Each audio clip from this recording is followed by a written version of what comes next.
Hello, everybody. It's Thea Daniels with R.A.W.Vlogcast, where we talk with people who are keeping it real, authentic, and willing to share their passion.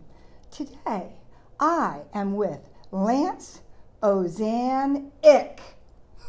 Don't let this fool you, this mild-mannered looking guy. He is the awesome kick-ass guitarist of SKITZO. Heavy Metal rock band.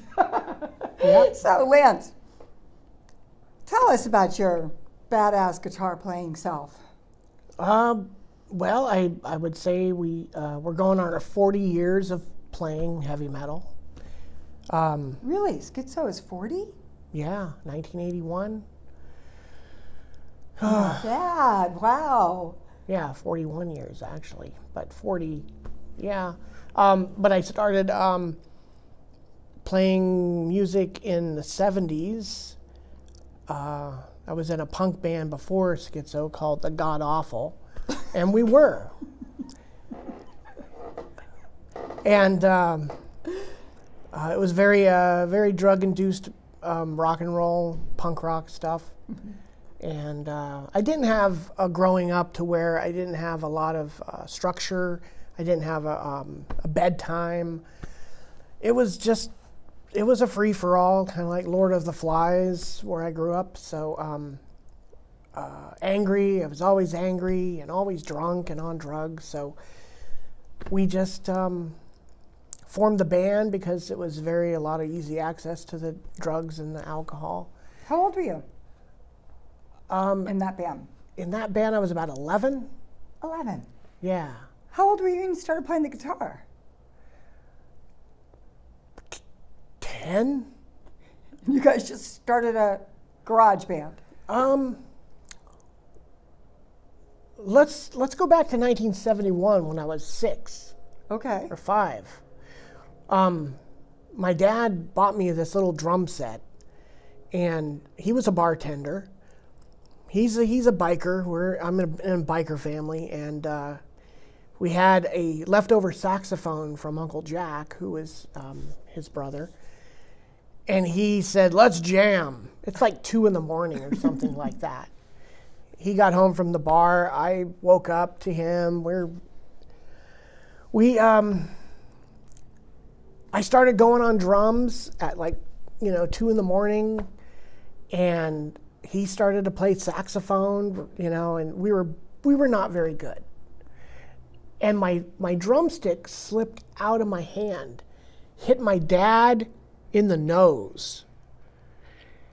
And the blood just started going everywhere. Oh, wow. He is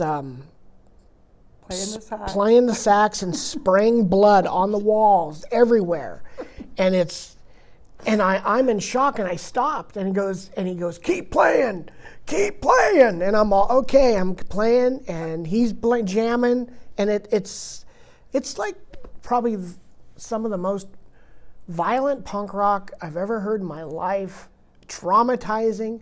And then at the end of the set, or at the end of our jam, I just took my drumsticks and just destroyed my kit. My dad threw down his saxophone. He blew his nose full of blood, and he put it on my drum kit. And then we destroyed the drum kit together at 2 in the morning. What a bloody mess. That was my first jam session ever. Jeez. And that's how I grew up. And you just kept coming back for more. I did. And then, we got divorced with him and my mom and the dad. And so later on down the road, I just felt comfortable in a band setting. I grew up with my dad as a bartender. I would hang out with the band guys at the bar. I would sleep my head on a drum kit, on the bass drum, on the stage of the bands when I was young. I would go to work with him. He would make me drinks, anything I wanted. And back this in the is day. when you were a little kid. 6, 7, 8, 10, all the way up. So you got into SKITZO. well, then, Schizo came around 1980, 81, and then I was rocking and rolling and playing and doing crazy music and crazy antics. But I had to get sober in 1984 in May, because I don't know what happened.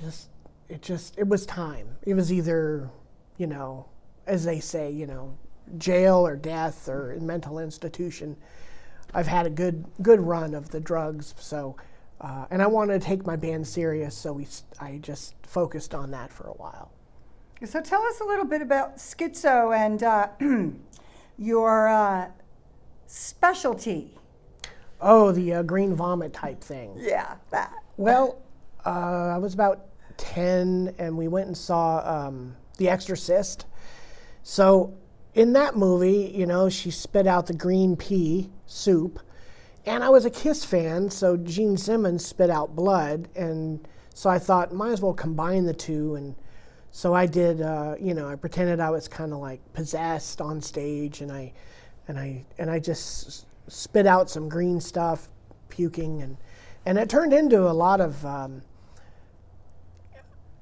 talks throughout the years. Like in the 80s, it was a thing that people would go see, and not sure if they were going to run or enjoy it, but they lived through it, so they liked it. So a story in their lives. Right. Really gross story. Now in the 90s, I don't know what happened culturally, but in the 90s, that's when people wanted to be puked on. Like, people were standing in line, and it was a weird counterculture shift. And I never put ads out in the paper, hey, anybody want to get puked on? It was nothing like that. It was like they just lined up for it after that. And then our shows became, I want to be puked on.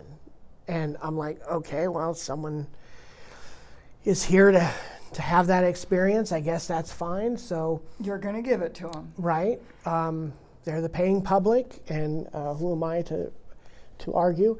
So then here we are at the COVID time, and that is far from anything. Nobody wants to get puked on these days. Mm-hmm. Actually, I'm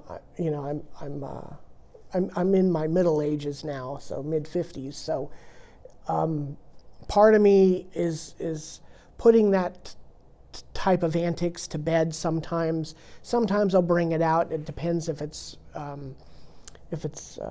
appropriate or not. Some of the old nightclubs that we have been playing for 40 years, that's established in their contract that I have to do it. But newer places are telling me I don't have to, or you can clean up your act and right, just play heavy metal. I guess so. But it all depends on the crowd too.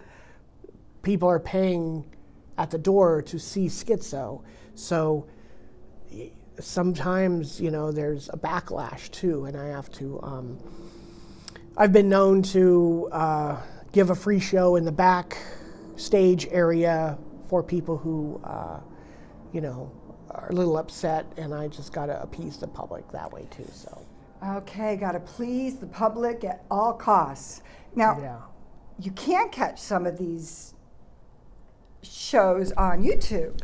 Yeah, we have a YouTube channel, okay. Schizo Bay Area Thrash, put together by our friend Mike. Hi, Mike. Hopefully he'll publicize this. Oh, go for it, Mike. Right on. Also on Facebook, Schizo Thrash. And so we can still see you live. You're coming out with a new album. Yes. In March. Yeah, it's called, I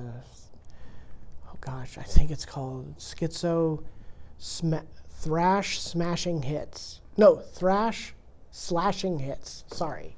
Love it. Yeah. Oh, that's a great name. Okay, I got to show you guys. This is the office. Got the balcony view. Yeah. And I'm going to make sure you guys all get to see a video of what this mild-mannered guy, see, check out the ponytail in the back. All right, there we go. Okay, got the ponytail. Mild-mannered guy can do, because It's crazy watching them vomit. It's crazy watching them play. So when are you going to be playing? We have a couple of shows coming up here in the Bay Area. Phoenix Theater, May 7th. That's our 40-year anniversary show. Wonderful. And then we're doing an outdoor show at the Whiskey Tip, Santa Rosa, June 25th. Everybody loves Whiskey Tip. Yeah. It's a great outdoor venue, and that's June 25th. Yeah. Okay, terrific.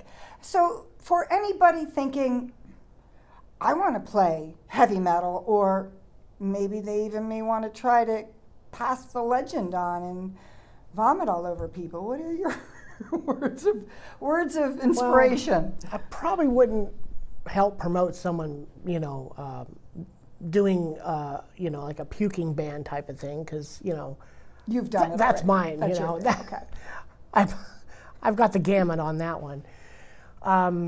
But as far as like starting a band or playing, there's a lot of great YouTube videos to help people learn how to play or get in touch with local instructors. And School of Rock locally is pretty awesome too. Absolutely. Okay. So go for it.